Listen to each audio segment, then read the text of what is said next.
بسم الله الرحمن الرحيم الحمد لله رب العالمين والعاقبة للمتقين والصلاة والسلام على سيدنا محمد وآله وصحابه أجمعين. فقد قال الله تعالى في القرآن العظيم: يا أيها الذين آمنوا كتب عليكم الصيام كما كتب على الذين من قبلكم لعلكم تتقون. فقد قال رسول الله صلى الله عليه وسلم: آتاكم شهر رمضان شهر بركة فيه فينزل رحمة ويحط فيه الخطايا. அளவற்ற அருளாளனும் நிகரற்ற அன்புடையனுமாகிய அல்லாஹ்வின் திருநாமம் கொண்டு ஆரம்பம் செய்கின்றேன். வான் வையம் புகழ் அனைத்தும் ஏக வல்லவனாகிய வல்லவன் அல்லாஹு தஆலா ஒருவன் மீது மட்டுமே என்றென்று முறித்தாகட்டுமாக. நபிகள் பெருமானார் ஸல்லல்லாஹு அலைஹி வஸல்லம் அன்னார் மீதும் அன்னாரின் வழிவந்த உத்தம சத்திய சஹாபாக்கள், தாபிஈன்கள், தபஅ தாபிஈன்கள், நாதாக்கள், ஷுஹதாக்கள், அவுலியாக்கள், உலகத்தில் பிறந்த மூமினான முஸ்லிமான ஆண்கள் பெண்கள் அனைவர்கள் மீதும், குறிப்பாக நம் அனைவர்கள் மீதும் அல்லாஹுடைய அன்பும் அருளும் என்றென்றும் குன்றாமல் குறையாமல் நிலவட்டுமாக. ஆமீன். அஸ்ஸலாமு அலைக்கும் வரஹ்மத்துல்லாஹி வபரகாத்துஹு. அல்ஹம்துலில்லாஹ், இந்த வருடத்தினுடைய ரமதான் மாதத்தை நெருங்கி கொண்டிருக்கிறோம். ஏறத்தாழ அடுத்த வாரம் நாம் ரமதான் மாதத்தினுடைய முதல் ஜும்மாவில் இருப்போம். நபிகள் நாயகம் ஸல்லல்லாஹு அலைஹி வஸல்லம் அவர்கள் ரமதான் மாதம் வருவதற்கு முன்பு, குறிப்பாக ஷஅபான் மாதத்தினுடைய இறுதி ஜும்மா பேருரையில் இவ்வாறு நபி அவர்கள் போதித்ததாக பதிவு செய்யப்பட்டிருக்கிறது: ஆதாக்கும் ஷஹ்ரு ரமதான், மக்களே உங்களை நோக்கிய ரமதான் மாதம் வர தயாராக இருக்கிறது.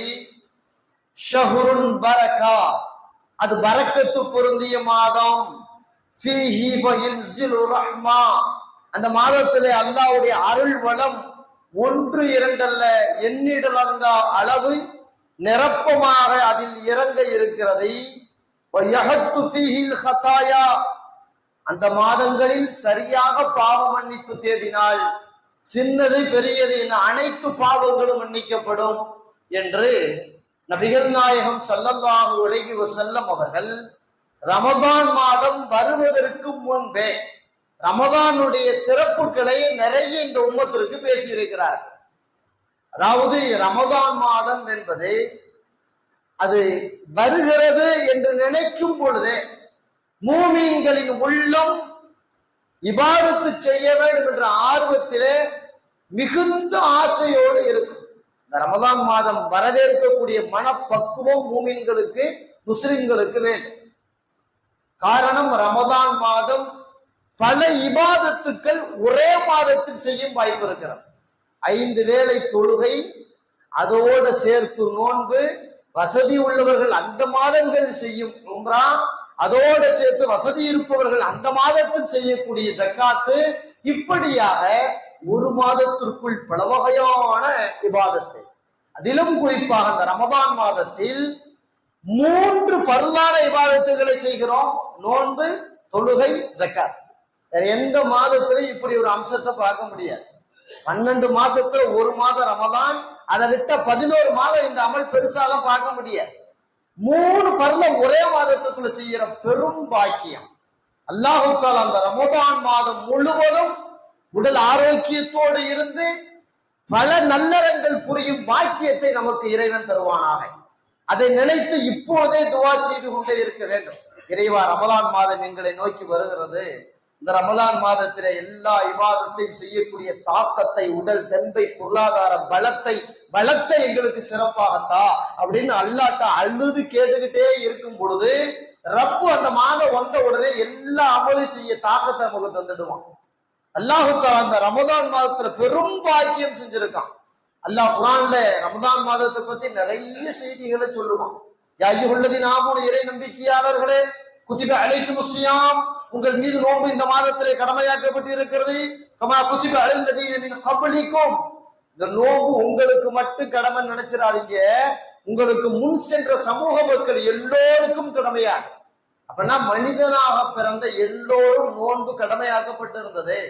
சிலர்களுக்கு 40 நாள் 30 நாள் இப்படின்னு மாதங்கள் வேறுபடலாம், நாட்கள் மாறுபடலாம். ஆனா நோன்பு கடமையாக்கப்பட்டிருந்தது உறுதி என்று குர்ஆன் சொல்கிறது. நோம்புல கிடைக்கிற பெரிய பாக்கியம் என்னன்னு கேட்டா, நோம்பு மாதிரி வச்சுட்டா அல்ல, அந்த வசனத்துல இறுதியில சொல்றான், நோம்பு மாதிரி வச்சுட்டா என்ன கிடைக்கும்னா, லஅல்லக்கும் தத்தகூன், நீங்கள் இறையச்சம் உள்ள மக்களாக ஆகிவிடுவீர்கள். அல்லாஹ்விற்கு அஞ்சி நடுங்கி வாழும் பரிசுத்த வாழ்க்கை உங்களுக்கு தரப்படலாம். அல்லாஹ் அந்த குர்ஆன்ல இந்த நோம்பு மூலியம் இவ்வளவு பாக்கியம் இருக்குன்னு சொல்றான். ரமதான் மாதத்துல எந்த துவா கேட்டாலும் ஹலாலான துவா, எந்த துவா கேட்டாலும் கபூலாம். பெருமானார் ஸல்லல்லாஹு அலைஹி வஸல்லம் அவர்கள் சொல்கிறார்கள், திர்மிதியில நபி மொழி பதிவு செய்யப்பட்டது, ஃபயஸ்தஜீபு ஃபீஹி துஆ, இந்த மாதத்தில் கேட்கும் எல்லா துவாவும் கபூல். எல்லா துவாவும் நோன்பு வச்சுக்கிட்டே கேட்டாலும் கபூல், நோன்பு இல்லாத இரவு நேரத்தில் கேட்டாலும் கபூல், எல்லா நேரமும் கபூல். குறிப்பா இந்திய நாட்டுல நோன்பு வைக்கிறது பரவாயில்லன்னு தோணுது. ரஷ்யா நாடு, யூரோப்பாவுடைய அந்த குளிர் பிரதேசத்தை ஒட்டி உள்ள நாடு, கனடாவுடைய நாடுகள்லாம் நோன்பு வைக்கிறது கொஞ்சம் சிரமம். இன்றைய கணக்கெடுப்புல என்னன்னு கேட்டா, இந்த வருஷம் அதாவது நெதர்லாந்து, பின்லாந்து, ஐஸ்லாந்து, கனடாவுடைய ஒரு பகுதி, ரஷ்யாவை ஒட்டி உள்ள பகுதி, இந்த குளிர் பிரதேசம் சொல்றோம்ல, அந்த நாடுகள்ல இரவு எவ்வளவு தெரியுங்களா? இப்ப இரவு நார்வேயில 4 மணி நேரம் தாங்க இரவு. அப்படின்னா 4 மணி நேரம் தான் இரவு, 20 மணி நேரம் பகலுங்க. என்ன அர்த்தம்? 20 மணி நேரம் நோன்பு வைக்கணும்னு அர்த்தம். நார்வே மக்கள் இந்த வருடம் 20 மணி நேரம் நோன்பு வைக்கிறார்கள். கனடாவினுடைய பிற்பகுதியில, அதாவது ஒட்டி உள்ள பார்டர், அந்த ஐரோப்பாவுடைய பார்டர்ல இருக்கக்கூடியவர்கள் 19 மணி நேரம் நோன்பு வைக்க தயாராக இருக்கிறார்கள். அதாவது நாம அதிகபட்சம் 14 மணி நேரம், ஓவரா போனா 15 மணி நேரம், அது மேல இல்லையா? ஆனா அந்த மக்கள் அந்த அளவுக்கு ஒரு நீண்ட நேரம் நோன்பு வைக்க தயார். யாரும் தப்பா எடுத்துக் கொள்ளக்கூடாது. நம்ம நாட்டுல சில மக்கள் அங்க வேலை பார்க்கிறவங்க, யூரோப்ல வேலை பார்க்கிறவங்க சில பேரு ரமலான் மாதம் மட்டும் பொண்டாட்டி பிள்ளையை கூட்டிட்டு இந்தியா வந்துடுறாங்க. காரணம் என்ன தெரியுங்களா? நீண்ட நேரம் நோன்பு வைக்க என்னால முடியாது. அங்க இருந்து பொண்டாட்டி பிள்ளைய இந்த மாதம் கூட்டிட்டு வந்துடுறாங்க. அது ஒரு வகையில நல்லதும் கூட. தாய் பிள்ளைகளோட சொந்த சுருத்தோட இந்த ரமலான் மாதம் நோன்பு வச்சு தராவி தொழுது இப்படி இருக்கிற ஒரு பெரிய பாக்கியம் தானே. இங்க இருந்து போய் அந்த நாட்டுல பொண்டாட்டி பிள்ளையோட ஒரு வகையான ஒதுக்கி விடப்பட்ட தம்பதிகளாக வாழ்றதை விட தாய் பிள்ளையோட இருக்கலாம்ல. 14 மணி நேரம் 20 மணி நேரம், அது அடுத்த கட்டம். சொந்தம் பந்தத்தோட இருக்கிற ஒரு பாக்கியம் இந்த மாதத்துல கிடைக்குதுன்னு வைங்களேன். அப்போ இந்த மாதம் மிகவும் அருளுக்குரிய மாதம். அதனாலதான் நம்ம வீட்டு பிள்ளைங்க கூட ரமலான் மாதம் எப்ப வருதுன்னு இப்பயே கேக்குறாங்களே. ஒரு 6, 7, 8 வயசுக்குள்ள கூட, அத்தா எப்ப ரமலான் வருது, நோன்பு வைக்கணுமே, என்னை சகருக்கு எழுப்பி விட்டுருங்க, நான் 30 நோன்பும் வைப்பேன். எப்படி? பெரிய ஆளுங்க சொல்றது இருக்கட்டும், சின்ன பிள்ளைங்க சொல்றது, நம்ம வீட்டு சின்ன பிள்ளைங்களுடைய இயல்பான குணம் என்னங்க? எப்ப பார்த்தாலும் எதையாவது தின்னுகிட்டே இருக்கணும், எதையாவது அரைச்சிக்கிட்டே இருக்கணும். கொஞ்சம் சாக்லேட் கொடு, கொஞ்சம் நட்ஸ் கொடு, கொஞ்சம் ஏதாவது ஒரு காரமா சிப்ஸ் கொடு, இப்படின்னு எதையாவது அரைச்சிக்கிட்டே இருக்கிற பழக்கம் தான் சின்ன பிள்ளைங்க பழக்கம். ஆனா அந்த சின்ன பிள்ளை சொல்றது, ரமலான் மாதத்துல நான் முழுசா நோன்பு வைப்பேன், என்னை எழுப்பி விடு, நான் நோன்பு வைப்பேன், என்னால தாங்க முடியும், நான் பசியை பொறுத்துக்கிறேன், தாகத்தை பொறுத்துக்கிறேன் சின்ன பிள்ளை சொல்லுதுன்னு சொன்னா யோசிக்கணும். அல்லாஹ் தஆலா அந்த சின்ன பிள்ளைங்க உள்ளத்துல கூட ரமதானை பத்தி அவ்வளவு ஆர்வப்படுத்துறான். அப்ப நாம எவ்வளவு ஆர்வத்தோட இருக்கணும், இந்த ரமலான் மாதத்துல நோன்பு வைக்கணும் அப்படிங்கிற செய்தியில பெருமானார் ஸல்லல்லாஹு அலைஹி வஸல்லம் அவர்கள் சொல்கிறார்கள். பைஹக்கியில நபி மொழி பதிவு செய்யப்பட்டிருக்கு. ரமலான் மாதத்துல எவ்வளவு கண்ணியமான மாதம்ங்கிறத ரசூலா இப்படி சொல்றாங்க. அல்லாஹ் சொல்கிறான், மூசா அலைஹிஸ்ஸலாத்துல சொன்னான் அல்லாஹ், மூசா, இறுதியாக வரும் உம்மத்துமார்கள், அதான் முஹம்மது ஸல்லல்லாஹு அலைஹி வஸல்லம் அவருடைய உம்மத்தை, அதான் நாம், இந்த உம்மத்துமார்கள் நோன்பு வைப்பார்கள் ரமதான் மாதங்களில். அவங்க இந்த ரமலான் மாதத்தை நோம்பு வச்சுட்டு அல்லாஹ்ட கையேந்தி கேட்பாங்கல்ல அல்லாட்ட, அதாவது என்கிட்ட கேட்பாங்கல்ல அல்லாஹ்வாகி என்ன இடத்துல அதை கொடு இதை கொடுன்னு கேட்பாங்கல்ல. அவங்க கேட்க கேட்க என் அரிசை சுமக்கும் வானவர்கள் ஆமீன் சொல்லிக் கொண்டிருப்பார்கள் என்று அல்லாஹ் தெரிவிக்கிறான். ஏங்க நம்ம துவாவோட மலக்குமாருடைய ஆமீன் கலந்துட்டா அது 100% கபூலியம், 100% ஒப்புக்கொள்ளப்படும். 1% கூட அல்லாஹ் முடியாதுன்னு சொல்ல மாட்டான். நம்ம துவாவோட மலக்குமார்களுடைய துவா நம்முடைய துவாவோட அவங்க ஆமீன் கலக்கிறது பெரும் பாக்கியமா இல்லையா? இந்த ரமதான் மாதத்துல நோன்பாளிகள் எதை கேட்டாலும் அவர்கள் துவா கேட்க அரிசை சுமக்கும் வானவர்கள் ஆமீன் சொல்ல அந்த துவா கபூலாகும் என்று அல்லாஹு தாலாவே சொல்வதாக நபிகள் நாயகம் ஸல்லல்லாஹு அலைஹி வஸல்லம் அவர்கள் சொல்கிறார்கள். இமாம் பைஹகி தன் தலாயில் நுபுவாவின் செய்திகள் எல்லாம் பதிவு செய்திருக்கிறார்கள் என்று பார்க்கிறோம்.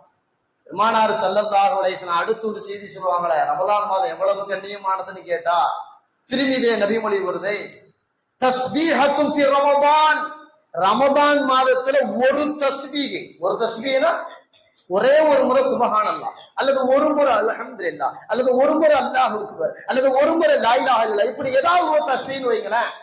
தஸ்பீஹத்து ஃபி ரமதான், ரமலான்ல ஒரு தஸ்பீஹ் செய்யறது அஃலல் மின் அல்ஃபி தஸ்பீஹத்தி ஃபி கைரிஹி, மற்ற மாதங்களில் 1000 தஸ்பீஹ் செய்வதற்கு சமமான கூலி. 1000 தஸ்பீஹ் செஞ்சு அல்லாஹ் என்ன கூலி கொடுப்பான்? மற்ற மாசத்துல இந்த ஷாபான்ல, ரஜபுல, ரபியுல் அவ்வல், ரபியுல் ஆகிர், பல மாதம் இருக்குல்ல, 11 மாதம். அந்த 11 மாதத்துல 1000 முறை செய்கிற இபாதத்தின் நற்கூலி ரமலானில் ஒரு தஸ்பீஹ்க்கு உண்டு. அது தஸ்பீஹ்க்கு மட்டும் நம்ம எடுத்துக்க முடியாது, எல்லா இபாதத்துக்கும் பொருந்தும். பெருமானார் ஸல்லல்லாஹு அலைஹி வஸல்லம் சொல்றாங்களே, ஒரு ஃபர்லு தொழுதேன்னா 70 ஃபர்லு தொழுத நன்மை, 70 ஃபர்லு தொழுத நன்மை. ஒரு நுகரு தொழுதுட்டா 70 நுகரு, ஒரு அசரு தொழுதுட்டா 70 அசரு. இப்படியாக 1க்கு 70ல இருந்து 1000 அல்லாஹ்வுக்கு தான் எண்ணிக்கையே தெரியுங்க. நோன்புக்கான கூலி அல்லாஹ்வுக்கு மட்டும்தான் தெரியும், வேற யாருக்குமே தெரியாது. இதெல்லாம் ஒரு நம்ம விளங்குறதுக்கு ரசூலுல்லாஹ் சொன்ன ஒரு எண்ணிக்கை, அவ்வளவுதான். பெருமானார் ஸல்லல்லாஹு அலைஹி வஸல்லம் சொல்றாங்களே 1000 தஸ்பீஹ் செஞ்ச கூலி. அப்ப குர்ஆன்ல ரமலான்ல ஒரு முறை ஓதிட்டான் 1000 முறை இல்லையா? எவ்வளவு பெரிய பாக்கியம். அதனாலதான் ரமலான் மாதம் பிறை பிறந்ததுல இருந்து ஷவ்வாலுடைய பிறை பார்க்கிற வரைக்கும் நாம கண்ணும் கருத்துமா இருக்கணும். இந்த ரமலானுடைய இரவு பகல் எல்லா நேரமும் இபாதத்தில் கழிக்கணும். இபாதத்துனா பள்ளியில உட்கார்ந்து தொழுகிறது மட்டும் இபாதத்து அல்ல, அந்த நிலை கிடையாது. வீட்டுல உட்கார்ந்து தஸ்பீஹ் செய்யலாம், இங்கிருந்து நடந்து போகும்போது தஸ்பீஹ், தெரிஞ்ச குர்ஆன் வசனத்தை ஓதிக்கிட்டே போகலாம். ஒரு கம்பெனில வேலை பார்க்கிறோம், கையை வேலை பார்த்தா நம்ம நாவு குர்ஆனை ஓதலாம், திக்ர ஓதலாம், தஸ்பீஹ் ஓதலாம், ஸலவாத் ஓதலாம். என்ன முடியுமோ எல்லா இபாதத்தையும் நிரப்பமா செய்ய நமக்கு ஆசை வரணும். நோம்புடைய பரக்கத்து சில நேரங்கள்ல பெரிய பெரிய தரஜாவல்ல அந்தஸ்து எல்லாம் வாங்கி தந்திருக்குங்க. அல்லாஹ் குர்ஆன்ல எப்படி பதிவு செய்யறானே, அதாவது மூசா அலைஹிஸ்ஸலாம் ரொம்ப நாளா கேட்டாங்க, குர்ஆன்லயே இருக்கு, ரொம்ப நாளா கேட்டாங்க, இறைவா நான் உன்னை பார்த்து பேசணும் அப்படின்ட்டு, உன்னைய பார்த்து பேசணும்னு கேட்டாங்க மூசா அலைஹிஸ்ஸலாம். பொதுவாகவே மனித உள்ள என்னன்னு கேட்டா, நாம யார கண்ணுக்கு தெரியாத ஆளை விரும்பணும்னு வைங்களேன், நேரடியா பார்க்கணும்னு தோணும்.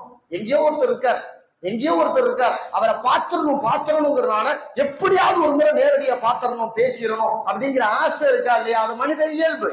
மூசா அலைஹிஸ்ஸலாம் அப்படி ஒரு இயல்பு வந்துச்சு. ரொம்ப நாள் அல்லாஹ்ட்ட அல்லாஹ் அபகிய தர்றான், நாம தெரிவிச்சுக்கிற மக்களுக்கு அல்லாஹ் ஒரு முறை பார்த்துட்டா என்ன அப்படிங்கிற ஆசையில கேட்டாங்க. அப்ப மூசா அலைஹிஸ்ஸலாம் அல்லாஹ் சொன்னா, என்னை பார்க்கணுமா, என்கிட்ட நேரடியா பேசணுமா, சரி அதுக்கு சும்மா எல்லாம் முடியாது, ஒரு 30 நாள் நோம்பு வையிருந்தான்.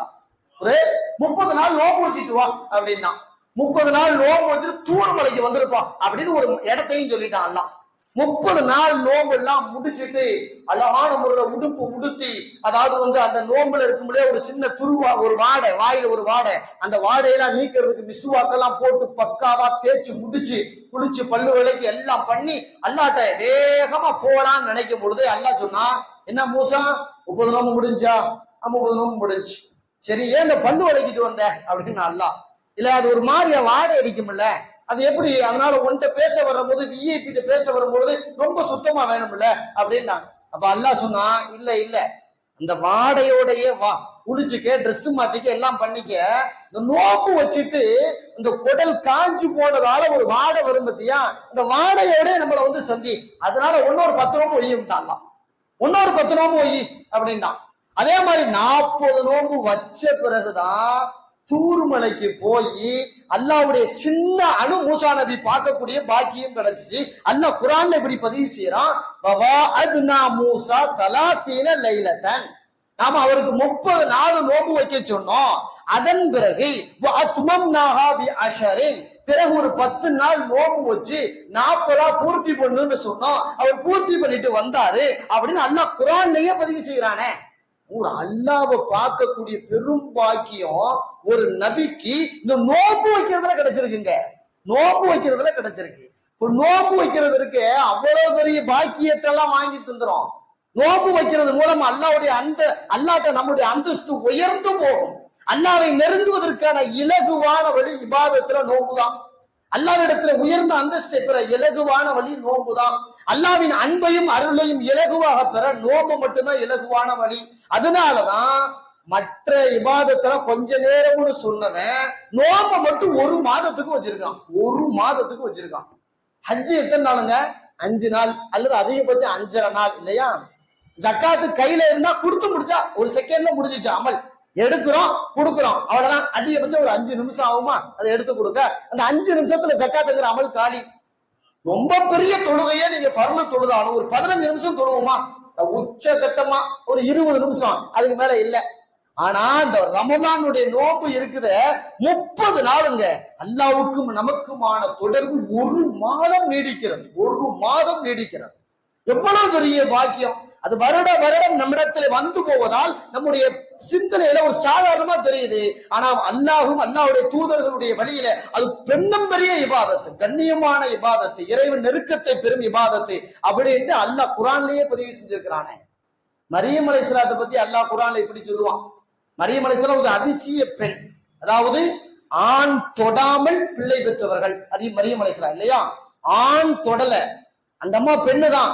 இயல்பா குழந்தை பெற ஆண் பெண்ணு இணையணும். அல்லது இன்னைக்கு இருக்க டெக்னாலஜி மாதிரி ஏதேனும் விந்தணுவையோ கருமுட்டையோ எடுத்து அதையும் மீண்டும் ஒரு பெண் வயிற்றுக்குள்ள வளர்த்துதான் குழந்தைய உண்டாக்க முடியும் இல்லையா?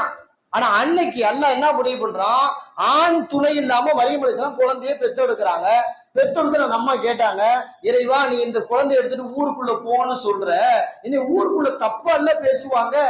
நான் கல்யாணம் முடிக்கல, ஆண்களுடைய பரிசம் என் மீது இல்ல, உன் அருளால் உன் ஆற்றலால் எனக்கு குழந்தை கிடைச்சிச்சு, இதை எடுத்துக்கிட்டு ஊருக்குள்ள போன்னு சொல்ற, இதை போனவனே திட்டுவானே, தப்பான பெண்ணுன்னு சொல்லுவானே, என் மேல அவ பேரை சொல்லுவானே, அடிப்பான், எதையாவது ஒண்ணு செய்வானே, நான் எப்படி ரஹ்மானே நான் போறது, என்னை நானே நோவின பண்ணிக்கிறதா அப்படின்னு கேட்கும் பொழுது அல்லாஹ் சொன்னான், ஒன்னும் கவலைப்பட வேண்டாம், நீ வாட்டு எடுத்துக்கிட்டு அந்த பச்சை பிள்ளைய, பிறந்த பிள்ளைய எடுத்துக்கிட்டு நீ வாட்டு ஊருக்குள்ள போ. நீ நினைக்கிற மாதிரியே மக்கள் பேசுவாங்க. பேசும் பொழுது நீ என்ன பண்ணு, எந்த பேச்சும் பேசாத, நோன்பு வச்சிரு. அல்லாஹ் சொன்னா நோன்பு வச்சிரு. நோன்பு வச்சு முடிச்சுட்டு அந்த ஊருக்குள்ள போ, மக்கள் கேட்பாங்க, ஒண்ணுமே சொல்லாத, வாயையும் திறக்காத, கைய உன் மகத்தை இஷாரா காட்டு. நீங்க கேட்கிற கேள்விக்கு எல்லாம் என் பச்சை பிள்ளை பதில் சொல்லும். எப்படி? பால் குடிக்கிற பிள்ளை பதில் சொல்லும்னு சொல்லு அப்படின்ட்டாங்க. அதே மாதிரி மரியம் அலைஹிஸ்ஸலாம் ஊருக்குள்ள போனாங்க, நோன்பு வச்சிருந்தாங்க. ஊருக்குள்ள போனோடனே மரியம்மை பார்த்து கேட்டாங்க, ஏமா உங்க தாய் தகப்பன் கண்ணியமான ஆளு, நீ இப்படி அசிங்கத்தை கொண்டாந்து இருக்கிற, இப்படி தப்பான முறையில பிள்ளைய பத்திட்டு இது தகுமான்னு கேட்கும் பொழுது அவங்க ஒண்ணுமே சொல்லல, கையெல்லாம் காட்டினாங்க. மடியில இருக்க பிள்ளைய நோக்கி இப்படி கையை காட்டினாங்க. சின்ன பிள்ளை, பச்சை பிள்ளை, பிறந்த பிள்ளை ஈசா அலைஹிஸ்ஸலாம். அவங்க என்ன பேசுறாங்கன்னு அல்லாஹ் குர்ஆன்ல பதிவு செஞ்சிருக்கான், இன்னி அப்துல்லாஹ். அவங்க வாயை திறந்து முதல்ல சொன்ன வார்த்தை, பால் குடிக்கத்தான் பிள்ளை வாயை திறக்கும் இல்லையா?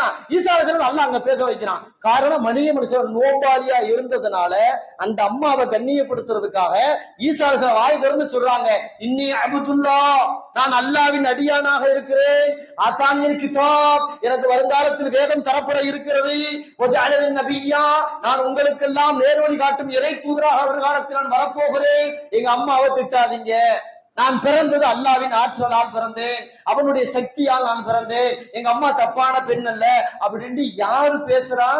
பால் குடிக்கிற பச்சை குழந்தைய அல்லாஹ் பேச வைக்கிறாங்க. மரியம் அலைஹிஸ்ஸலாத்துக்கு இவ்வளவு பெரிய உயர்ந்த அந்தஸ்து எங்க இருந்து கிடைச்சிச்சு? நோன்புதான். நோன்பு வச்சுக்கிட்டு போ எல்லாம் நடக்குங்கிறான். நோன்பு வச்சுக்கிட்டு போ அற்புதம் நடக்குங்கிறான் அல்லாஹ். உன் பிள்ளை மூலியமா அற்புதத்தை என்னால நிகழ்த்த முடியுங்கிறான் அல்லாஹ். பச்சை பிள்ளை பேசுற ஆற்றலை ரப்பு எப்ப தர்றான்? தாய் நோன்பு இருக்கும் போது தானா பிள்ளைக்கு வருது. தாய் தகப்பன் நோம்பாளியா தொழுகையாளியா கண்ணியமா இருந்துட்டா நிச்சயமா அல்லாஹ்வுத்தாலா அந்த பிள்ளைகளை சீரழிக்க மாட்டான்.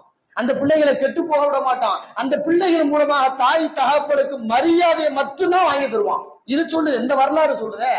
இந்த இந்த செய்தி நமக்கு பாடமாக தருதா இல்லையா? அப்போ பெருமானார் ஸல்லல்லாஹு அலைஹி வஸல்லம் அவர்கள் நோன்பு எவ்வளவு உயர்வான இந்த சமுதாயத்துக்கு கற்று தந்திருக்கிறார்கள். அல்லாஹ் தஆலா குர்ஆனிலே நோன்பு என்பது எவ்வளவு உயர்வான அமல்னு கற்றுக் கொடுத்திருக்கிறான். கொஞ்சம் நம்ம யோசிக்கணும். முஸ்னத் அஹ்மதுல இப்படி ஒரு நபி மொழி இருக்கு. பெருமானார் ஸல்லல்லாஹு அலைஹி வஸல்லம் இந்த ஊருக்கு போருக்கு போனோம்பா, யாரெல்லாம் பேர் கொடுக்குறீங்கன்ட்டாங்க. மட மட மட மடன்னு வந்து சஹாபாக்கள் நான் பேர் கொடுத்தாங்க. பல பேர் கொடுக்குறான்.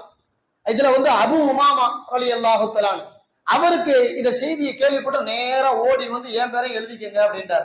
சரி, 10 பேரோட இவர் பேரு அபு உமாமா எழுதியாச்சு. எழுதி முடிச்சுட்டு ரசூல்லா எங்க நாங்க உட்கார்ந்துருக்கோம். நேரா போய் கேட்டார், யா ரசூல்லா, நான் வந்து இந்த போருக்கு போறதுக்காக பேர் கொடுத்துருக்கிறேன். சரி இருக்கட்டும்பா, இல்ல அந்த போர்ல போய் நான் ஷஹீத் ஆகணும். இந்த போர்ல போய் நான் ஷஹீத் ஆகணும். இறைவனுக்காக என்னை வெட்டப்பட்டு உயிர் துறந்து நான் மீண்டும் வீட்டுக்கு வரக்கூடாது. மீட்டுக்கு வராத அளவுக்கு அங்கேயே நான் அல்லாஹ்வின் வழியிலே உயிர் துறக்கணும், மௌத்தா போகணும். நீங்க அதுக்கு துவா செய்யுங்க அப்படின்னா. பொதுவாகவே பெருமானார் ஸல்லல்லாஹு அலைஹி வஸல்லம் இந்த மாதிரி யாரேன்னு கேட்டு வர்றாங்க அப்படின்னா ரசூலுல்லாஹ் அல்லாஹ் உனக்கு பரக்கத்து செய்யட்டும் சொல்லிட்டா ஷஹீத் ஆயிடுவார்னு அர்த்தம். ரசூலுல்லாஹ் போர் களத்துல ஒருத்தர் குறிப்பிட்டு வாப்பா உனக்கு அல்லாஹ் பரக்கத் செய்வாப்பா அப்படின்னு சொல்லிட்டா வீட்டுக்கு திரும்ப மாட்டாருன்னு அர்த்தம். அந்த பரக்கத்தை எதிர்பார்த்து அபு உமாமா போய் கேள்வி கேட்கிறாங்க. ரசூலுல்லாஹ் சொல்றாங்க, நான் வந்து ஷஹீதாகணும், துவா செய்யுங்க. அப்போ பெருமானார் ஸல்லல்லாஹு அலைஹி வஸல்லம் அப்படியே முகத்தை அப்படி திருப்பிக்கிட்டு பொதுவா சொன்னாங்க, அல்லாஹும்ம ஸல்லிமுஹும் வ கன்னிமுஹும் அப்படின்டா. ஒரே வார்த்தை. இதுக்குள்ள இருக்கு அவர் கேட்ட கேள்விக்கு பதில். அதாவது, இறைவா என்னுடைய இந்த படை போகுது போருக்கு, அவங்க போன மாதிரி அப்படியே ரிட்டர்ன் வந்துடணும். ஊருக்குள்ள யாரும் மௌத்தா போக கூடாது. எப்படி? யாரும் ஷஹீத் ஆகக்கூடாது. அப்படியே ரிட்டர்ன் வந்துடணும். சும்மா வரக்கூடாது. அந்த எதிரிகளுடைய தளவாட போர் செல்வங்கள் எல்லாம் அள்ளிக்கிட்டு வரணும். கனிமத்து பொருளை பிரமாண்டமா அவங்க அள்ளிக்கிட்டு வரணும். அந்த மாதிரி பெரிய வெற்றியை கொடு, உயிர் சேதம் இல்லாத வெற்றியை கொடு அப்படின்னு துவா செஞ்சான். அபு உமாமா ரலியல்லாஹு தோல்வி.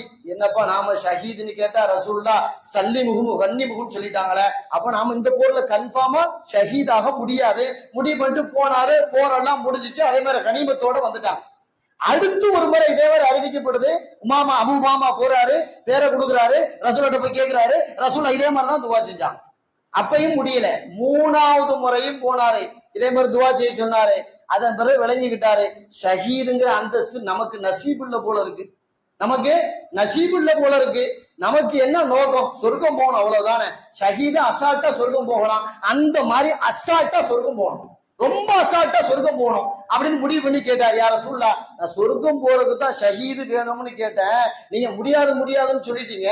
சொர்க்கம் போற வழியை சொல்லுங்க சாட்டா, ஏன் போட்டுக்கிட்டு ஷஹீது அது இதுன்னு பேசிக்கிட்டு அப்படின்ட்டார். அப்ப பெருமானார் ஸல்லல்லாஹு அலைஹி வஸல்லம் சொன்னாங்க, அலைக்கு பிஸ்ஸியாம், அபு உமாமா உனக்கு உயர்ந்த அந்தஸ்து சொர்க்கத்துக்கு அசால்ட்டா உள்ள நுழைய அவ்வளவுதானே. இந்த ஷஹீதை விடுப்பா, நான் வேற ஒண்ணு சொல்லித்தரேன் உனக்கு. அலைக்கு பிஸ்ஸியாம், நோம்பு வச்சிரு அப்படின்ட்டான். நோம்ப கடைபிடி, நோம்ப விடாது வச்சுவா. நோம்புல ஒரு அலாதி பிரியத்தோட இரு. நோம்பு வைக்கிற நீ ஆர்வத்தோட இரு. ஃபஇன்னஹு லா மிஸ்ல லஹு, நோம்பை போல அற்புதமான ஒரு இபாதத், சொர்க்கத்திற்கு அழைத்து செல்லும் இபாதத் நிகரானது எதுவும் இல்லை அப்படின்னு பெருமானார் ஸல்லல்லாஹு அலைஹி வஸல்லம் சொன்னாங்க. நோம்பு மாதிரி உயர்ந்த இபாதத்து உலகத்திலே கிடையாது. தொழுகையா இருக்கட்டும், ஜக்காத்தா இருக்கட்டும், ஹஜ்ஜா இருக்கட்டும், எது வேண்டாலும் இருக்கட்டும், நோம்புக்கு நிகர் இல்லப்பா அப்படின்னு அபு உமாமா ரலியல்லாஹு இறுதியாக சொன்னாங்களே. முஸ்னத் அஹ்மதுல நபி மொழி பதிவு செய்யப்பட்டிருக்கிறது. ஆனா அதனாலதான் இந்த ரமதான் மாதத்துல நோன்பு வைக்கிறதுல நாம ஆர்வம் காட்டணும். ஒரு குறிப்பிட்ட வயசு வந்துட்டாலும் கூட நாம வந்து பிபி சுகர் எல்லாத்தையும் பக்காவா முன்னாடியே ரெடி பண்ணி வச்சுக்கிட்டு அதுக்கு உண்டான மருந்து மாத்திரை, அதுக்கு உண்டான செக்அப் எல்லாம் முடிச்சு ரமலான் மாதம் வந்துச்சுன்னா நோயை காரணம் காட்டி ஒரு நோம்பு கூட விடக்கூடாதுன்னு நமக்கு நாமே முதல்ல முடிவு செய்யணும். ஒரு நோம்பு கூட விடுற மாதிரி இல்லை. ஒரு நோம்பு கூட விட முடியாது. ஏதேனும் ஒரு நோய் நோக்காடு வந்தா மருத்துவம் பண்ணுவேனே தவிர நோம்ப விடுற அளவுக்கு மருத்துவத்துக்கு போக மாட்டேன் அப்படிங்கிற ஒரு மனநிலை நாம இங்க இப்பயே நாம அதுக்கு தயாராயிடணும். ஷாபான் மாசத்துல அந்த ஒரு மனநிலைக்கு வந்துடணும். இமாம் இப்னு கையிம் ரஹிமஹுல்லாஹ் மிகவும் பிரசித்தி பெற்ற ரூஹ் அப்படின்னு கிதாபுல இப்படி செய்தி பதிவு செஞ்சிருக்காங்க. தப்ரானிங்கிற நூல்ல இந்த செய்தி பதிவு செய்யப்பட்டிருக்கு. பெருமானார் ஸல்லல்லாஹு அலைஹி வஸல்லம் சொல்றாங்களே, நான் கனவு கொண்டேன், படுத்திருக்கும் போது கனவு கொண்டேன், என்னுடைய கனவுல கியாமத் நாள் வர்ற மாதிரி ஒரு அமைப்பு, என்னுடைய உம்மத்து ஒருத்தர் கடுமையான தாகத்துல அங்க ஒரு நிறைய தண்ணீர் தடாகம் இருக்கு, அந்த தண்ணீர் தடாகத்துக்கு வர்றாரு, தண்ணி மித்தி குடிப்போண்டு கடுமையா தாகத்தோட இருக்காரு, தடாகம் தெரியுது, அப்படியே மெதுவா வந்து அள்ளி குடிக்க வர்றாரு. வரும் பொழுது அந்த தடாகத்தை சுற்றி இருக்கக்கூடிய மலக்குமார்கள் அவரை குறிப்பிட்டு அவரை விரட்டுறாங்க, தண்ணியில தர முடியாது ஓடு அப்படின்னு விரட்டுறாங்க. நாக்க தொங்க போடுற அளவுக்கு தாகம் அதிகமா போச்சு, தண்ணி கிடைக்கல. கொஞ்ச நேரம் விரட்டுறாங்க, போறாரு விரட்டுறாங்க, போறாரு விரட்டுறாங்க, இப்படியே நடக்குது. கொஞ்ச நேரம் கழிச்சு ஒரு அழகான உருவம் வருது, கூஜா நிறைய தண்ணி தூக்கிட்டு வருது, தண்ணியை தூக்கிட்டு வந்து அவர்கிட்ட கொடுக்குது. அவர் தாகம் தீரும் அளவுக்கு தெளிவாக குடித்து முடித்து ஒரு ஓரத்தில் அமர்ந்தார். பெருமானார் ஸல்லல்லாஹு அலைஹி வஸல்லம் சொல்றாங்க, அந்த அந்த அந்த உருவம் இருக்கு இல்லையா, அது வேற யாரும் இல்ல, இவர் வாழ்நாளில் வைத்த நோன்பு என்று பெருமானார் ஸல்லல்லாஹு அலைஹி வஸல்லம் சொன்னார். வாழ்நாளில் வைத்த நோன்பு நாளைக்கு மறுமையில கபருக்கு போன உடனே பெருமானார் ஸல்லல்லாஹு அலைஹி வஸல்லம் சொல்லுவாங்க, சில இபாதத்துக்களுக்கு உருவம் தரப்படும், அது கபரில் அவர்கள் அங்கிருந்து பார்ப்பார்கள். சில தொழுகை உருவமாயிரும், சில குர்ஆன் திலாவத்து உருவமாயிரும், சில நோன்பு உருவமாயிரும், சில தானம் தருவோம் உருவமாயிரும். அந்த உருவம் அவருக்கு உபகாரங்களை செய்யும், மறுமையில சொர்க்கம் போற வரைக்கும் அப்படின்னு சில ஹதீஸ் வருது இல்லையா. நோன்புக்கு ஒரு அழகான உருவம் தரப்படும், அது தண்ணீரை கொண்டு வந்து அவரிடத்திலே கொடுக்கிறது, அவர் வாங்கி அதை பருகுகிறார், தாகம் தீர்கிறார். எவ்வளவோ தடுத்தும் அவர் தாகத்தை தீர்த்ததா இல்லையா இந்த நோன்பு? நோன்பு தாகத்தை தீர்க்கிறதா இல்லையா? காரணம் என்ன? ஒரு 14 மணி நேரம், ஒரு 15 மணி நேரம் அல்லாஹ்விற்காக தண்ணி இருக்கிறது, நல்ல வானம் இருக்கிறது, அப்படி இருந்த போதும் கூட என் இறைவனுக்காக வேண்டாம் என்று நாம் அதை ஒதுக்கி வைக்கிறோமா இல்லையா? அந்த தியாகத்தை அல்லாஹ் பாராட்டுகிறான். நல்ல பசி இருக்கிறது, நல்ல உணவும் இருக்கிறது, அது வேண்டாம் என்று ஒதுக்குகிறானே, அதனால் அல்லாஹ் அந்த நோன்பை கொடுத்து அவனுக்கு கண்ணியம் பாராட்டுகிறான். அழகான மனைவி இருக்கிறார், புதுமா பிள்ளையா கூட இருக்கலாம், என் ரப்புக்காக என்று அந்த பகல் காலங்களை வேண்டாம் என்று மனைவியை ஒதுக்கி வைக்கிறார், கணவனை ஒதுக்கி வைக்கிறார். நோன்பு இருக்கிறோம் என்ற காரணத்தால் அதற்காக அல்லாஹ் அவர்களை கண்ணியப்படுத்துகிறான். இப்படி நோன்பு அவர்களுக்கு கண்ணியத்தை பெற்றுத் தருகிறது என்று பெருமானார் ஸல்லல்லாஹு அலைஹி வஸல்லம் சொல்கிறார்களே. பைஹிக்கில இப்படி ஒரு நபி மொழி பதிவு செய்யப்பட்டது. பெருமானார் ஸல்லல்லாஹு அலைஹி வஸல்லம் சொல்லுவாங்க, அதீமுல் கர்அ பாபில் ஜன்னத்தி யஃப்தஹ் லகும். எப்பா அந்த சொர்க்கத்தினுடைய வாசல் அப்படி தட்டிக்கிட்டே இருங்கப்பா, தட்டிக்கிட்டே இருக்கும்போது என்னைக்காவது ஒரு நாள் உங்களுக்காக அந்த வாசல் திறந்துரும் அப்படின்பா. ஆயிஷா அம்மா கேட்டாங்க, தட்டிக்கிட்டே இருந்தா எங்களுக்கு ஒண்ணும் விளங்கலையே, எதை வச்சு தட்டுறதுன்னு கேட்டாங்க. எதை வச்சு தட்டுறது? சொர்க்கத்தினுடைய கதை வேண்டாம். அப்போ பெருமானார் ஸல்லல்லாஹு அலைஹி வஸல்லம் சொன்னாங்க, பிஜ்ஜூஇ வதமஇ, பசியாலும் தாகத்தாலும் தட்டு. அப்படின்னா நோன்பால் அந்த கதவை தட்டு. நீ நோன்பாளியாக இருக்க அதை தட்ட தட்ட இந்த நோன்பாளிக்கென்று திறக்காத கதவும் திறக்கும் என்று பெருமானார் ஸல்லல்லாஹு அலைஹி வஸல்லம் சொல்கிறார்கள். பைஹக்கில நபி மொழி பதிவு செய்யப்பட்டிருக்கிறது. இப்படி சொல்லணும்னா எக்கச்சக்கமான செய்தியை பெருமானார் ஸல்லல்லாஹு அலைஹி வஸல்லம் அவர்கள் நோன்பு வைக்க வேண்டும் என்பதற்கு அவர்கள் ஆர்வம் ஊட்டுவதற்காக நிறைய செய்திகளை சொல்லி இருக்கிறார்கள். எக்கச்சக்கமான செய்தி புகாரில நபி மொழி வருது, உன்னுடைய முன்பின் பாவம் எல்லாம் மன்னிக்கப்படணுமா? ஈமானோடு இருந்து நோன்பு வச்சா போதும். ஈமானோடு இருந்து நன்மையை எதிர்பார்த்து அல்லாஹ் எனக்கு நன்மையை தருவான், ஆற்றலை அதாவது நமக்கு சொர்க்கத்தை தருவான் அப்படிங்கிற மனநிலையில இருந்து நோன்பு வச்சேனா உன் வாழ்நாள்ல முன்பின் செய்த எல்லா பாவத்தையும் மன்னிப்பான். பெருமானார் ஸல்லல்லாஹு அலைஹி வஸல்லம் சொல்கிறார்கள், புகாரியில் நபி மொழி பதிவு செய்யப்பட்டிருக்கிறது. அப்போ நோன்பு என்பது ஒரு உயர்வான அமல். அந்த நோன்பு நம்மை நோக்கி எதிர்நோக்கி வர இருக்கிறது. இன்ஷா அல்லாஹ் புதன் இரவு திரை பார்க்கப்பட்டால் வியாழன் முதல் நோன்பு, வெள்ளி 2வது நோன்பு. அப்ப அடுத்த வாரத்துல இன்ஷா அல்லாஹ் நம்ம 2வது நோன்புல இருக்கலாம். அப்ப நோன்பு நம்மை நோக்கி எதிர்நோக்கி வருவதால் அந்த நோன்புக்காக நாம் இப்பயே தயாராயிடணும். தயவு கூர்ந்து உங்களுடைய வீட்டு பெண்களிடத்திலே நீங்கள் அன்பாக சொல்லுங்கள், நோன்பு மாதங்கள்ல துணி எடுக்கிறதுக்காக கடை கடையாக ஏறி இறங்க வேண்டாம். அதாவது நகை எடுப்பதற்கு கடை கடையாக ஏறி இறங்க வேண்டாம். செருப்பு காதுல மூக்குல வாயில போடுறதுக்காக அந்த மாதிரி நகை நெட்டுகளுக்காக நீங்க கடை கடையாக ஏறி இறங்க வேண்டாம். அதற்கு இப்பயே ஏறி இறங்கினால் போதுமானது. ஷாபான் மாதம் வந்துட்டாலே நோன்புக்கு தயாராகணும் இல்லையா? அப்படின்னா என்ன செய்யணும்னா புத்தாடை வாங்குறதெல்லாம் இந்த மாதத்திலே வாங்கிடணும். நகை வாங்குறது இந்த மாதத்திலே வாங்கிடணும், செருப்பு கிருப்பி வாங்குறது எல்லாம் இந்த மாதத்திலே வாங்கிடும். ஷாபான்லயே பர்ச்சேசிங் எல்லாம் பக்காவா முடிச்சுட்டா ரமலான் மாதத்துல வெயில்ல அலைய வேண்டாம், தாகம் எடுக்காது, கஷ்டப்பட வேண்டாம், அல்லது நோம்ப விடுற நிலை வர வேண்டாம், எந்த கஷ்டமும் இல்லை, ராகத்தா நோம்பும் நம்மளை கடந்து போயிருக்கு இல்லையா. இந்த ஷாபான் மாசத்துல எல்லா பர்ச்சேசிங்கும் முடிச்சிடும். எதையும் ரமலான்ல போக மாட்டேன், கடைக்கு எந்த பொருளும் வாங்க போறதில்ல. அப்படி வாங்குறதா இருந்தா காய்கறிக்கும் அரிசி பருப்புக்கும் இந்த பக்கத்து கடையில போய் வாங்கிக்கிறேன், அவ்வளவுதான். துணிமணிக்கு எல்லாம் போற மாதிரி இல்ல அப்படியே நாம மனைவியை கூப்பிட்டு இப்பயே சொல்லிடணும். அதுல அவங்க பேசலாம், இல்ல ரமலான்ல புது டிசைன் எல்லாம் வரும், அதெல்லாம் முடியாது, வேண்டாம். டிசைனா வந்து உடுத்துறத விட ரமலான்ல கண்ணியமா இருக்கிறது நல்லது இல்லையா. ரமலான் மாசத்துல புருஷனை கூட்டிக்கிட்டு ஜவுளி கடைக்கு போனா யதார்த்தம் எங்க என்னதுங்க நடக்குது? புருஷன் என்ன பிளாஸ்டிக் சேர்ல உட்கார்ந்து இருக்க வேண்டியதான், அசரும் போயிரும், மகரியும் போயிரும், இஷாவும் போயிரும், தடுமாறி சோமு திறக்க வர்ற மாதிரி நிலை ஆயிடுது. நிறைய வீடுகள்ல அதான் நடக்குது, நிறைய வீடுகள்ல அதான் நடக்குது. பல தொழுகை தவறுகிறது. வெறுமனே நோம்பு மட்டும் இருக்குது, தொழுகை என்ன, அது எப்படி முழுமையாகும்? யோசிக்கணுமா இல்லையா? கண்ணை பேண வேண்டி இருக்குல்ல. ஜவுளி கடைக்கு போனா கண்ணை பேண முடியுமா? எல்லா முசீபத்தும் முன்னாடி பின்னாடி வருமா இல்லையா? எப்படி கண்ணை பேடுறது? கண்ணை மூடிக்கிட்டேவா துணியை தேடுறது? யோசிக்கணுமா இல்லையா கொஞ்சம்? அப்ப கண்ணை பேதணும், காலுகளை பேதணும், உடல் உறுப்புகளை எல்லாம் பேணணுங்கிறால இந்த ரமதான் மாதத்தினுடைய பர்ச்சேசிங் எல்லாம் ஷாபான்லயே முடிச்சுட்டா அது கண்ணியமாக நம்ம ஆயிடும், எந்த சிரமமும் இருக்காது. அதனால இன்னொரு 2-3 நாள் இருக்கு, 4 நாள உலகத்தையே கூட விலைக்கு வாங்கலாம். அதனால முடிஞ்ச வரைக்கும் இந்த நோன்பு வர்றதுக்கு முன்னாடி பர்ச்சேசிங் எல்லாம் முடிச்சுட்டு ரமலான் வந்தாச்சு, நோம்புல கவனம், தராவீஹ் தொழுகையில கவனம், குர்ஆன் ஓதுறதுல கவனம், இஅ்திகாஃப் வைக்கிறதுல கவனம், திக்ர் தஸ்பீஹாத்துல கவனம், ஜக்காத்துல கவனம், தானம் தர்மத்துல கவனம். இப்படி இபாதத்துல மட்டும்தான் கவனம்னு நம்ம முடிவுக்கு வந்துடணும். இபாதத்துல மட்டும்தான் கவனம், வேற எதிலையும் என்னுடைய கவனம் போகாது அப்படிங்கிற மாதிரி. வேலைக்கு போறவங்க வேலைக்கு போறதை பத்தி கணக்கு இல்ல, அந்த வேலையோட வேலையா நோம்பு நமக்கு சாதாரணமா வச்சிடலாம் இல்லையா. அப்ப இந்த ரமலான் மாதம் வந்த உடனே இது எல்லாம் நம்ம கவனத்துக்கு வரணும். ஒரே ஒரு செய்தி, அதாவது அபூதாவுதுல இப்படி ஒரு நபி மொழி பதிவு செய்யப்பட்டிருக்கு. ரசூல்லா நோம்பை பத்தி சொல்லி சொல்லி சொல்லி சஹாபாக்கள் நோம்புனா வெறி பிடிச்சு நோம்பு வைப்பாங்க, வெறி பிடிச்சு நோம்பு வைப்பாங்க. ரசூலுல்லா மாதிரியே நோம்பு வைக்கணும் பல சஹாபாக்களை கங்கணம் கட்டிக்கிட்டு தெரிஞ்சாங்க. அப்படிப்பட்ட ஒருத்தர் தான் அப்துல்லா இப்னு ஹாரிஸ் அல் பாஹிலி ரலியல்லாஹு தஆலா. அவர் ரசூலுல்லாவோட ரொம்ப காலம் பக்கத்திலே இருந்தாரு. கொஞ்ச காலம் வியாபார நிமித்தமாக வெளியூர் போயிட்டாரு. போய் எல்லாம் முடிச்சுட்டு திருப்பி ரசூலுல்லாவை சந்திக்கிறான்னு வர்றாரு. ரசூலுல்லாவுக்கு அவர் அடையாளம் தெரியல. ரசூலுல்லா ஒரு முறை பார்த்துட்டாங்கன்னா பக்காவா ஞாபகம் வச்சிருப்பாங்க. ஆனா அவருக்கு அவருடைய உடலுடைய வாகே மாறி போயிடுச்சு. நல்ல கொடுத்து பெருத்து ஆனஸ்டா இருந்த ஒரு, அதாவது சப்பி போட்ட மாங்கட்ட மாதிரி வர்றாருன்னு வைங்களேன். ரசூலுல்லாவுக்கு அடையாளம் தெரியாத அளவுக்கு வர்றாரு. வந்தவனே சலாம் சொன்னாரு. ரசூலுல்லா கேட்டாங்க, மன்னன்த யாருப்பா நீ புதுசா மாதிரி இருக்க நம்ம பகுதிக்கு அப்படின்னு கேட்டார். என்ன யாரு சொல்ல, என்ன போய் யாருன்னு கேட்டீங்க? நான் தான் அப்துல்லா இப்னு ஹாரிஸ் அப்படின்ட்டார். நான் தான் அப்துல்லா இப்னு ஹாரிஸ், உங்களோட எத்தனை காலம் நான் இருந்திருக்கிறேன். அப்ப கேட்டாங்க பெருமானார் ஸல்லல்லாஹு அலைஹி வஸல்லம், எப்ப நல்ல உடல் வாகோடு இருந்திய, இப்படி போயிட்டிய, உன் உடல் வாக அப்படி என்னப்பா மாத்துச்சு, எந்த அளவுன்னு கேட்டா, வகது குன்த ஹஸன ஹையாத்தி, இன்னும் அழகான தோற்றத்தோடு வந்தியப்பா.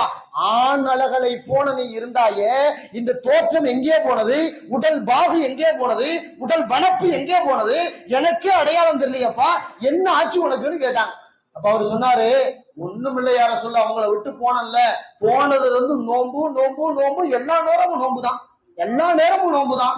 ஒரு நோம்பு வச்சு வச்சு வச்சு உடல் போனாலும் பரவாயில்ல, உடல் வனப்பு போனாலும் பரவாயில்ல, அழகு குறைந்து போனாலும் பரவாயில்ல, நோம்பின் மீது எனக்குள்ள ஆசையும் ஆர்வமும் என்னை அது வலுவாக பற்றி பிடித்தது அப்படின்னு சொல்லும் போதுதான் சொன்னாங்க, எப்பா இப்படி எல்லாம் நோன்பு வைக்காதப்பா, வெறி பிடிச்சு வைக்கிறியே நோன்பு வேண்டாம், ரமலான் மாதத்துல முழுசா நோன்பு வச்சிரு, மாதத்துல 3 நாள் நோன்பு வை, அதுக்கு மேல செய்யாத, உடலை பாரு, உடல் வனத்தோடு இருக்கணும், உடல் தெம்போ தாக்கத்தோடு இருக்கணும் அப்படின்னு சொல்ற அளவுக்கு சஹாபாக்கள் நோன்பு வச்சாங்க.